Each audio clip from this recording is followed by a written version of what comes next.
Olá, boa noite a todos. Que Deus abençoe ricamente a vida de todos vocês. Sejam todos bem-vindos à transmissão do culto de encerramento dos 20 dias de oração. Estendo aqui a minha gratidão ao diretor executivo da nossa convenção, que me convidou para participar deste momento tão importante na vida dos batistas gaúchos, o encerramento da nossa campanha de oração. Parabenizo também a União Feminina, que juntamente com a direção executiva da nossa convenção, organizou e gerenciou os 20 dias de oração. Parabéns pelo trabalho e pela dedicação de vocês. Também parabenizo o povo batista gaúcho, que se mobilizou durante esses 20 dias para orar pela transformação do nosso estado. O povo batista liderado pelos seus pastores, que oraram pela expansão da obra batista neste estado. Parabéns pelo trabalho de todos vocês. Irmãos, orar é perseverar. E quem se lança na oração é perseverante. Nada pode parar uma pessoa que está dedicada em oração. Durante esses 20 dias de oração, aprendi com uma jovem da nossa igreja, uma jovem filha de missionários, o que é perseverar em oração e não desistir nunca, mesmo quando encontra alguns desafios. Durante os 20 dias, essa jovem participou da campanha de oração. Não faltou nenhum dia. Mas, durante 19 dias, ela orou unicamente para que Deus lhe desse um bom marido, um homem de Deus consagrado, um homem temente ao Senhor e, além do mais, bonito. Mas quando chegou no 19º dia, ao encerrar o período de oração, eu precisei conversar com ela. E informei ela dizendo o seguinte: olha, orar também é interceder pelas pessoas. E esses 20 dias de oração, o nosso propósito não é orar por nós mesmos, mas orar pelas outras pessoas, interceder por outras pessoas. E ao longo desses 19 dias, você tem orado diariamente somente por você, rogando ao Senhor que lhe dê um bom marido. Não há nada de errado nisso. Mas o propósito da nossa campanha de oração é interceder pelos outros. Então, no 20º e último dia, ela retornou ao período de oração e participou. Quando chegou o momento dela orar, ela levantou a sua voz com força e orou dizendo: Senhor, neste momento eu intercedo pela vida da minha mãe. Eu oro pela vida do meu pai também, e peço que o Senhor abençoe meu pai e a minha mãe, dando a eles um ótimo genro, um homem de Deus, um homem abençoado, um homem bonito. Quando terminou a oração, eu não pude fazer nada, porque ela estava intercedendo por outra pessoa. Ela disse para mim: pastor, você não falou que eu deveria interceder por outras pessoas? Então, estou orando pela minha mãe, que Deus dê a ela um bom genro, um homem de Deus. Ela sabe realmente o que é perseverar, não desanimar, mesmo diante dos desafios. Falando em desafios, eu quero compartilhar com vocês o seguinte tema hoje à noite. Diante dos desafios, tenha atitude. E para este tema, eu quero convidá-los para que abram comigo sua Bíblia no livro histórico de Esther, capítulo 4, versículos 14 ao 17. Tema da nossa mensagem: diante dos desafios, tenha atitude. Esther, capítulo 4, versículos 14 ao 17. Diz assim a boa e infalível palavra do Senhor: se você ficar calada numa situação como esta, do céu virão socorro e ajuda para os judeus. Eles serão salvos, porém você morrerá. e a família do seu pai desaparecerá. Mas quem sabe, talvez você tenha sido feita rainha justamente para ajudar numa situação como esta. Esther enviou Mordecai a seguinte resposta: vá e reúna todos os judeus que estiverem em Suzã, e todos vocês jejuem e orem por mim. Durante 3 dias não comam nem bebam nada, nem de dia nem de noite. Eu e minhas empregadas também jejuaremos. Depois irei falar com o rei. Mesmo sendo contra a lei, se eu tiver de morrer por causa disso, eu morrerei. Aí Mordecai foi e fez tudo o que Esther havia mandado. Que Deus nos abençoe com sua boa palavra. Quero convidá-lo a fechar os olhos, curvar a cabeça e vamos orar pedindo que Deus fale conosco através da sua palavra. Obrigado, Senhor, por todos que estão participando da transmissão deste culto. Fala conosco através da tua palavra, Pai. Que sejamos, Deus, desafiados pela tua palavra, Pai. Que a tua palavra, que é viva, eficaz e poderosa, nos tire da zona do conforto e mobilize o nosso coração para a obra missionária. Em nome de Jesus, amém e amém, Senhor. Cerca de 15 milhões de judeus espalhados pelo Império Persa estavam condenados à morte devido a um decreto do rei Xerxes. O descendente de Agag, chamado Amã, que era o primeiro ministro do Império Persa, motivado por inveja e vingança, articulou a morte do povo judeu. Esther tem o desafio de salvar o povo judeu da morte, mas diante do risco de morrer, por se apresentar ao rei sem ser chamada, ela é tentada a recuar, a não se apresentar para o desafio. Mas advertida por Mordecai, ela decide enfrentar o desafio. Os desafios de Esther são muitos. Ela possuía pelo menos 3 obstáculos a serem superados. Primeiro obstáculo, ser mulher. Ser uma mulher nos dias de Esther não era fácil. E Esther não estava no palácio por sua própria vontade. Ela foi levada para o palácio por seu tio Mordecai, em obediência ao decreto do rei Xerxes, que ordenou que todas as virgens bonitas fossem levadas para o seu harém. E uma dessas virgens seria escolhida para ser a sua rainha. Para as normas da sociedade persa, ela era apenas propriedade do rei. Segundo obstáculo, ser judia. Os judeus eram odiados pelos outros povos do Império Persa. Entre os conselheiros, autoridades e assessores do rei Assuero estavam os inimigos dos judeus. Quem eram os inimigos dos judeus? Os povos que foram subjugados por Israel quando tomaram posse da terra prometida. Entre eles, os amalequitas. Os povos que odiavam os judeus, porque os judeus exerciam forte influência no palácio e na vida dos monarcas que lideraram o reino.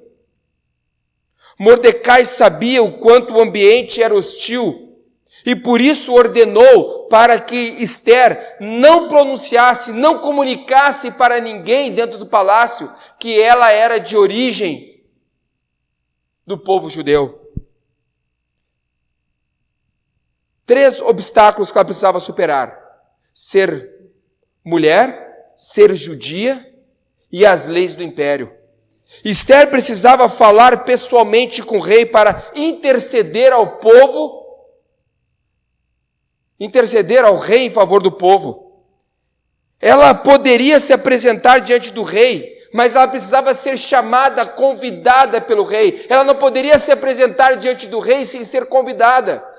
E se ela fizesse isso, ela correria o risco de morrer, a não ser que o rei apresentasse o cetro para ela, então ela não morreria. Ela correria um risco de se apresentar diante do rei e ser morta. Ela tinha alguns obstáculos e precisava vencer esses obstáculos para poder interceder em favor do povo. Da mesma forma, para avançarmos na obra missionária, precisamos superar obstáculos. O primeiro obstáculo, o isolamento. Devido à quarentena, estamos isolados e não podemos realizar as celebrações nos prédios das nossas igrejas. Algumas igrejas ainda não conseguiram voltar à realização dos cultos, devido ao decreto municipal. E as igrejas que estão conseguindo realizar os cultos nos seus prédios, não conseguem realizar com todo o seu potencial, mas com um número muito reduzido. Então nós temos um desafio, um obstáculo a ser superado para o avanço da obra missionária, que é o isolamento, o período de quarentena que estamos vivendo agora. Segundo obstáculo a ser superado para o avanço da obra missionária é a economia. Devido à dificuldade de realizar os cultos nos prédios de nossas igrejas, muitas igrejas sofreram uma perda na arrecadação financeira de 30% a 50%. E não somente do povo batista, mas as demais denominações também estão sofrendo. Algumas igrejas encerraram o contrato de aluguel e devolveram seus prédios por falta de arrecadação, por não terem como manter o aluguel. Obstáculos a serem superados para o avanço da obra missionária: o isolamento, a economia e a mobilização. Líderes encontram muita dificuldade para mobilizar as suas igrejas. Uma cultura de medo se instalou no povo, que tem medo de se deslocar até a igreja, tem medo de se deslocar a alguns outros lugares da sociedade. Não somente uma cultura de medo, mas também um espírito de acomodação. Em outras palavras, deixa assim como está, vamos continuar com a rotina do culto online. Além de uma cultura de medo que as pessoas têm de se deslocarem até o prédio da igreja, também se tem no coração das pessoas um espírito de acomodação. Vamos continuar assim como está muito bom assim, vamos ficar aqui no culto online, nos eventos online da nossa igreja. Por causa do isolamento, da crise econômica e da dificuldade de mobilizar a igreja, líderes estão recuando ao invés de avançar na obra missionária. Precisamos entender que foi para um tempo como este que Deus levantou líderes e igrejas. Não podemos deixar que o Covid e a quarentena neutralizem o avanço da obra missionária. Não é porque nós estamos sofrendo com um momento difícil na história do mundo, com esta enfermidade que se propagou, que se espalhou, que nós devemos parar com o avanço da obra missionária. Um líder exponencial chamado Bill Hybels escreveu o seguinte no seu livro Liderança Corajosa: a igreja é a esperança do mundo e seu futuro está principalmente nas mãos dos seus líderes. Se Esther não tomasse uma atitude, cerca de 15 milhões de judeus morreriam, teriam sua vida ceifada, seriam dependurados numa forca. Se não nos posicionarmos como líderes e como igreja, se não tivermos uma atitude de fé, cerca de 14 milhões de gaúchos permanecerão rumo ao castigo eterno, rumo à condenação eterna. Nós não podemos mais permitir que o Covid-19 e que a quarentena venham neutralizar as nossas ações missionárias. Diante da crise que nós estamos vivendo, nós precisamos ter uma atitude. E Mordecai diz para Esther: foi para este momento que Deus levantou você como rainha. para um momento de crise, para um momento de extrema dificuldade. Foi para um momento como esse que Deus nos levantou como líderes e como igreja para levar a obra missionária adiante, para dar uma resposta ao povo que está perecendo. Diante dos desafios, Deus nos exige uma atitude de fé. Diante dos desafios, Deus nos exige uma atitude de fé. Mordecai desafiou Esther a ter uma atitude de fé. O meu papel hoje aqui é como o de Mordecai.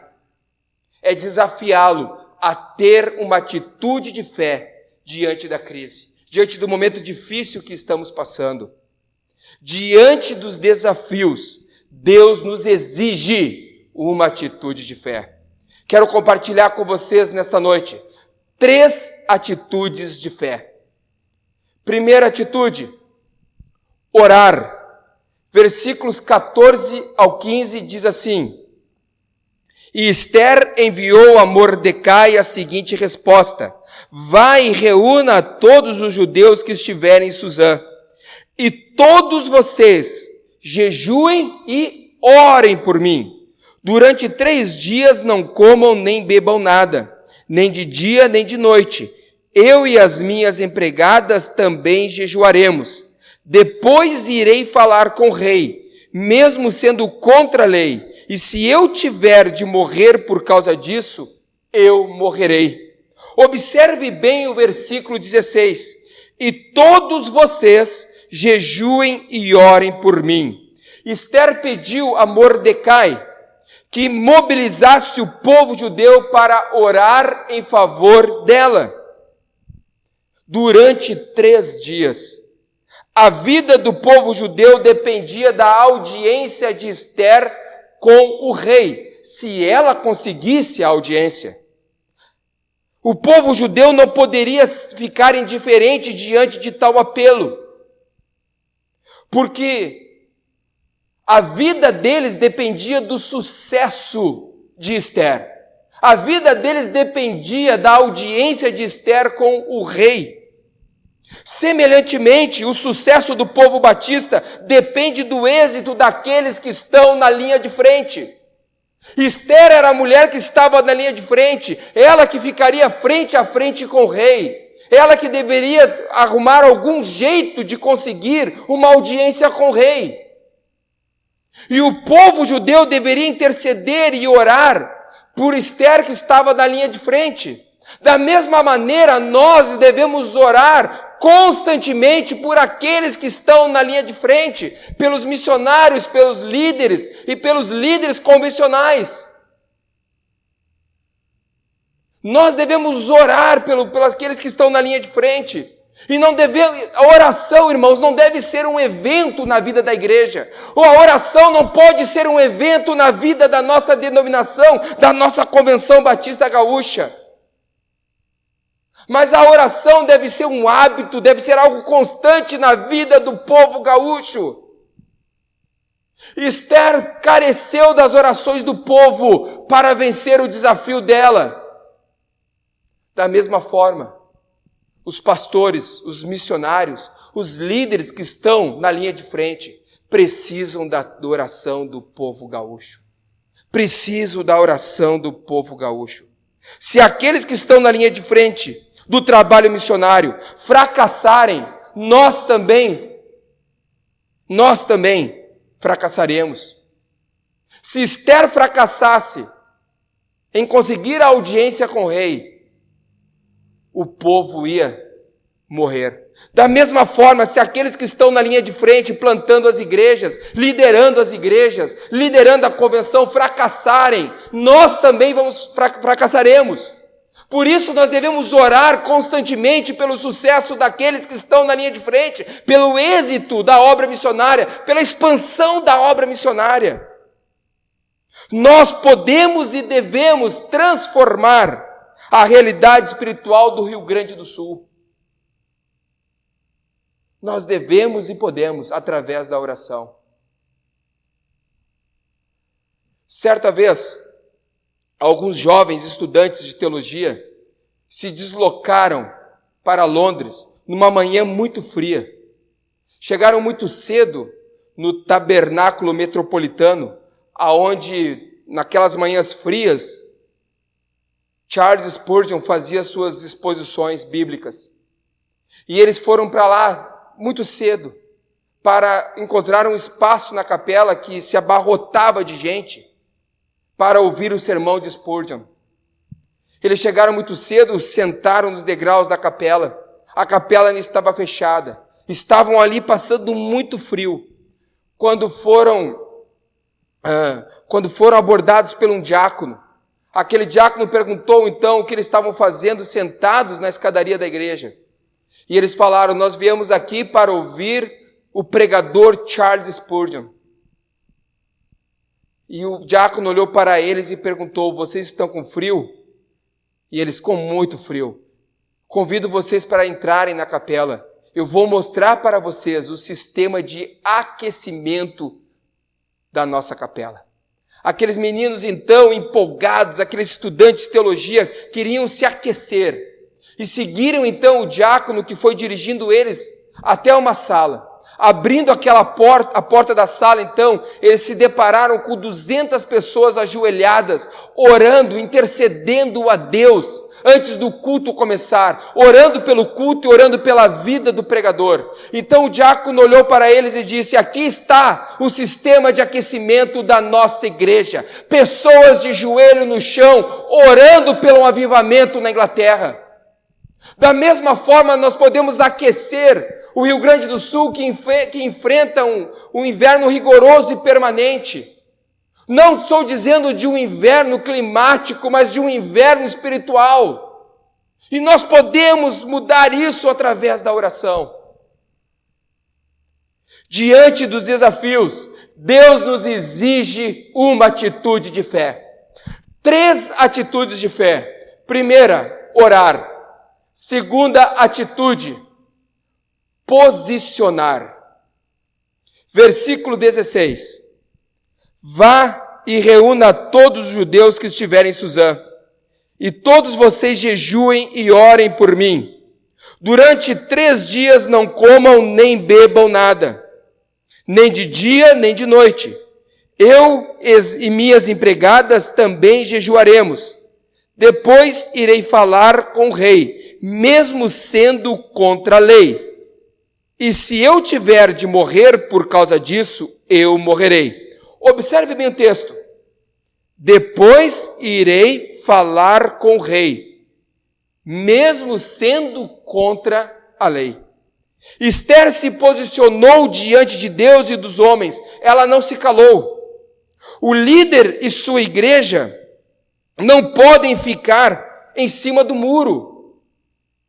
Diante da crise mundial que nós estamos vivendo, é preciso tomar uma postura, é preciso se posicionar. É para os momentos como esse que Deus instituiu os líderes e as igrejas.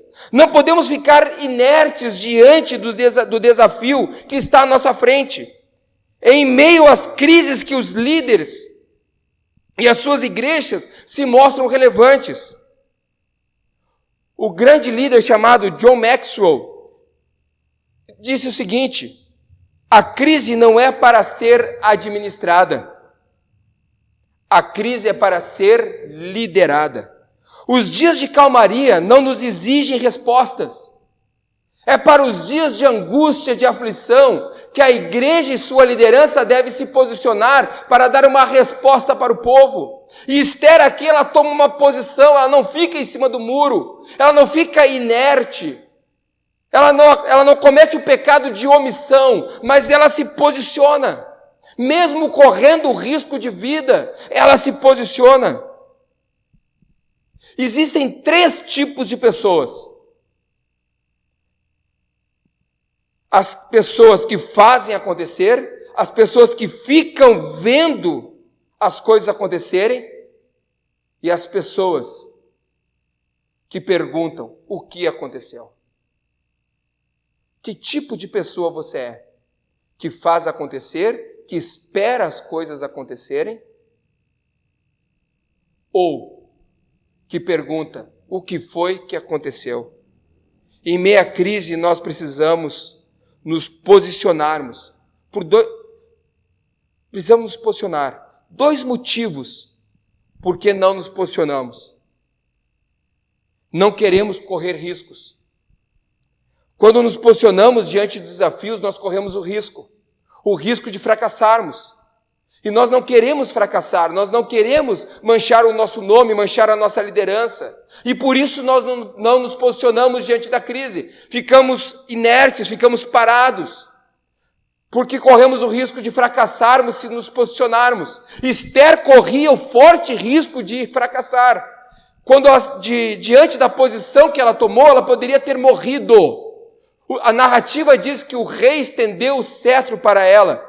Mas poderia ter acontecido ao contrário, e o rei ter aniquilado a vida dela, e depois do povo judeu. Mas ela correu o risco, ela se posicionou, mesmo correndo o risco de fracassar.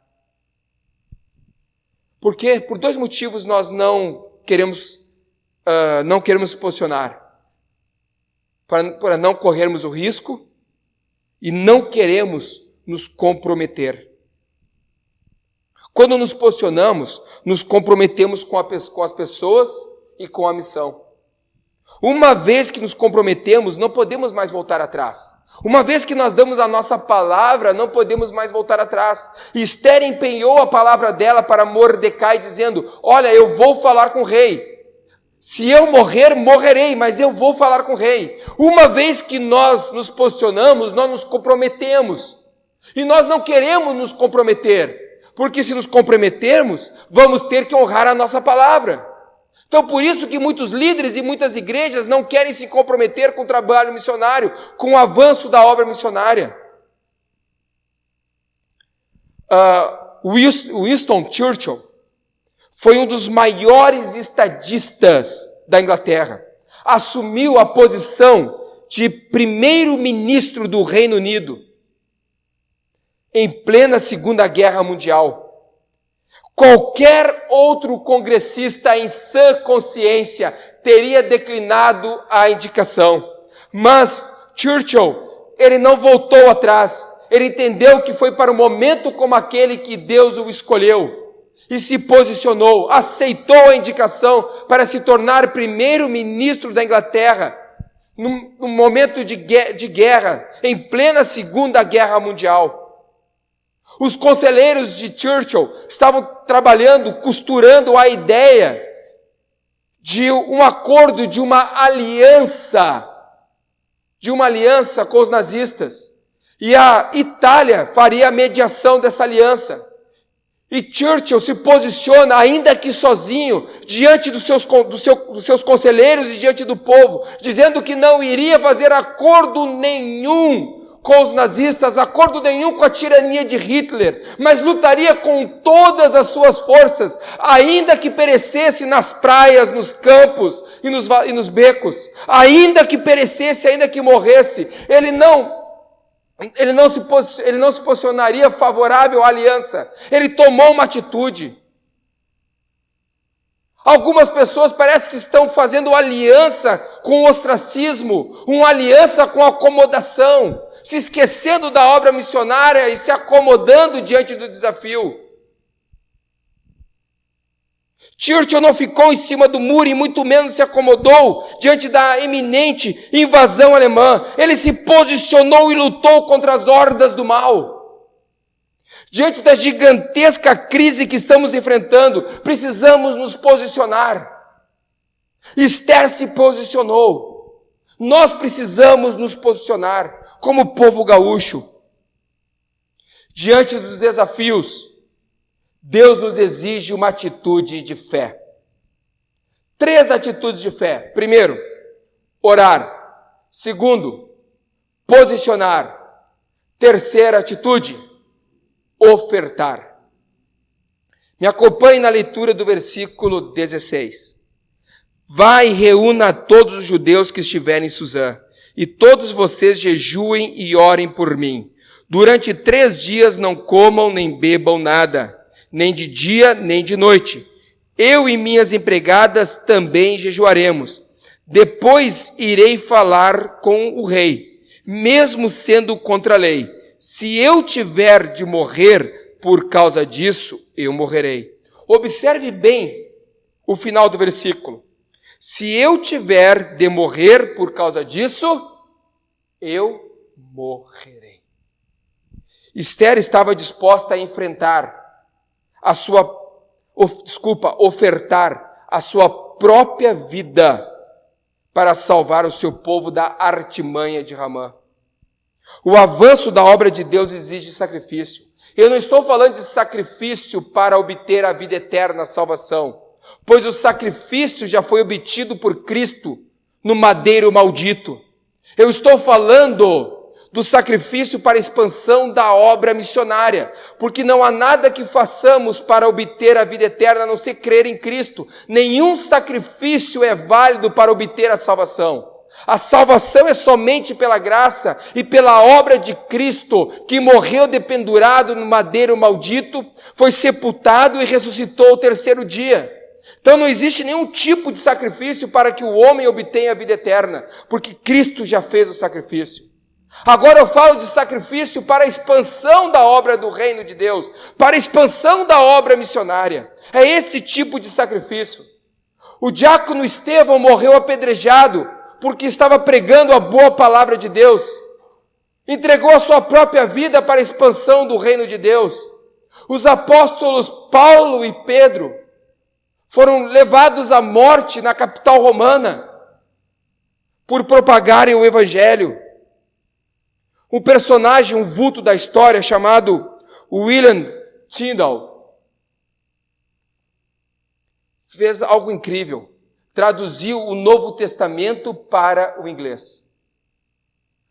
Através do trabalho dele, camponeses e pessoas muito simples puderam ter o Novo Testamento em suas mãos.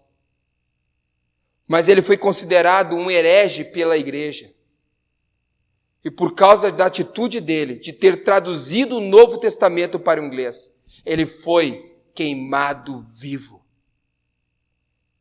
Através do trabalho dele, do sacrifício dele, muitas pessoas obteram o Novo Testamento em suas mãos. Puderam ler a Bíblia no seu próprio idioma. Mais uma vez, eu não estou falando de sacrifício para obter a salvação. Mas a Bíblia registra que homens e mulheres de Deus sacrificaram a sua própria vida para a expansão da obra do Senhor. É desse tipo de sacrifício que eu estou falando. Graças a Deus, não corremos o risco de vida. Não corremos o risco de vida para pregar o Evangelho no solo gaúcho. Mas para a expansão do reino de Deus, para a propagação do Evangelho, para a expansão da obra missionária, é preciso sacrifício nosso. Nós precisamos, em meio a essa pandemia, em meio a esse caos que estamos vivendo, nós devemos nos esforçar ao máximo para levantar uma oferta relevante e expressiva para o campo gaúcho. Para levantar uma oferta num momento como esse, exigirá de todos nós sacrifício e esforço. Muito esforço. Se realmente desejamos mudar o cenário do Rio Grande do Sul, devemos fazer todo o sacrifício necessário, mesmo em meio à pandemia, para levantarmos uma oferta missionária. Uma oferta missionária.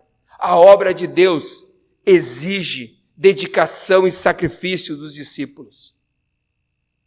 Dedicação e sacrifício. Eu quero concluir dizendo: Deus exige de nós uma atitude de fé. Devemos orar, nos posicionar e ofertar. Eu servi o Exército Brasileiro durante 4 anos. No meu último dia de expediente, em que eu precisava somente cumprir o expediente e depois entregar a farda e ir embora para nunca mais voltar. Naquele dia, foi-me dada uma missão de acompanhar os recrutas que estavam descarregando um caminhão no último pavilhão do quartel. Um pavilhão onde não circulava nenhum profissional, nenhum militar. Nunca, em nenhum momento, algum militar andou, circulou, passou por ali ou perto daquele pavilhão. Era um pavilhão antigo, velho, sem nenhuma relevância. Então ninguém circulava, ninguém se aproximava daquele pavilhão. E foi dada a mim a seguinte tarefa: de orientar, de cuidar daqueles recrutas que estavam descarregando o caminhão. Então o que eu fiz? O sol estava forte, enquanto os recrutas descarregavam o caminhão, eu sentei num banco e fiquei pensando: é meu último dia de trabalho, meu último expediente. Vou ficar sentado aqui esperando as horas passarem. E no final do dia eu entrego a minha farda e vou embora. Essa era a minha mentalidade. Ficar sentado ali esperando as horas passarem para entregar a minha farda e ir embora. Mas naquele dia eu fui surpreendido. Como eu disse antes, ninguém circulava naquele ambiente. Mas naquele dia, justo naquele dia, o coronel, o comandante do batalhão, resolveu passar por ali. Resolveu visitar aquele local. Eu me lembro como se fosse hoje. Aquele homem se aproxima de mim. Eu estou sentado, ele está com as duas mãos para trás. O nome dele era Monteiro Diogo. E ele olha para mim sentado e faz a seguinte pergunta: Cabo, você quer que eu peça para servir um cafezinho para você? Porque pelo visto a coisa tá boa aí, sombra e sentado. Eu fiquei com tanta vergonha, mas com tanta vergonha. A minha vontade era abrir um buraco e me enterrar. Eu fiquei, mas com muita vergonha. Eu penso nos dias de hoje. Eu estava sentado esperando o expediente terminar, as horas passarem, para entregar a minha farda e ir embora. Diante do momento difícil que estamos vivendo, diante da pandemia, há muitas igrejas, muitos líderes que estão sentados, esperando a hora passar, esperando a pandemia passar. E se durante esse período nós formos visitados pelo general Jesus Cristo, se durante esse período de pandemia que nós estamos sentados esperando a pandemia passar, o general Jesus Cristo vier até nós e nos encontrar sentados esperando a pandemia passar, nós não podemos ficar parados esperando a pandemia passar. Em meio ao caos que estamos vivendo, devemos nos posicionar diante da crise, porque foi para um momento como esse que Deus nos levantou, foi para um momento como esse que Deus instituiu líderes de suas igrejas, foi para um momento como esse. Quem hoje vai se levantar e vai se posicionar diante de Deus dizendo: eu estou aqui, Senhor, me usa nesse momento de pandemia, usa a minha igreja para o avanço da obra missionária. Não fique mais assentado esperando a pandemia passar, levante-se e trabalhe para o avanço da obra missionária. É o momento que Deus deseja usar a tua vida. Vamos orar? Senhor Jesus, muito obrigado pela vida de cada pessoa, Deus, que participou, Deus, da transmissão deste culto. Que em meio a esse momento caótico e difícil que estamos vivendo, não podemos ficar, Deus, simplesmente esperando a pandemia terminar, esperando o período de quarentena acabar. A obra missionária é urgente, as vidas continuam perecendo. E nós precisamos avançar com a obra missionária. Se o nosso general Jesus Cristo vier hoje, que Ele não nos encontre sentados esperando a pandemia acabar, mas que Ele nos encontre trabalhando arduamente para o avanço da obra missionária. Que Deus abençoe ricamente a vida de todos vocês. Amém.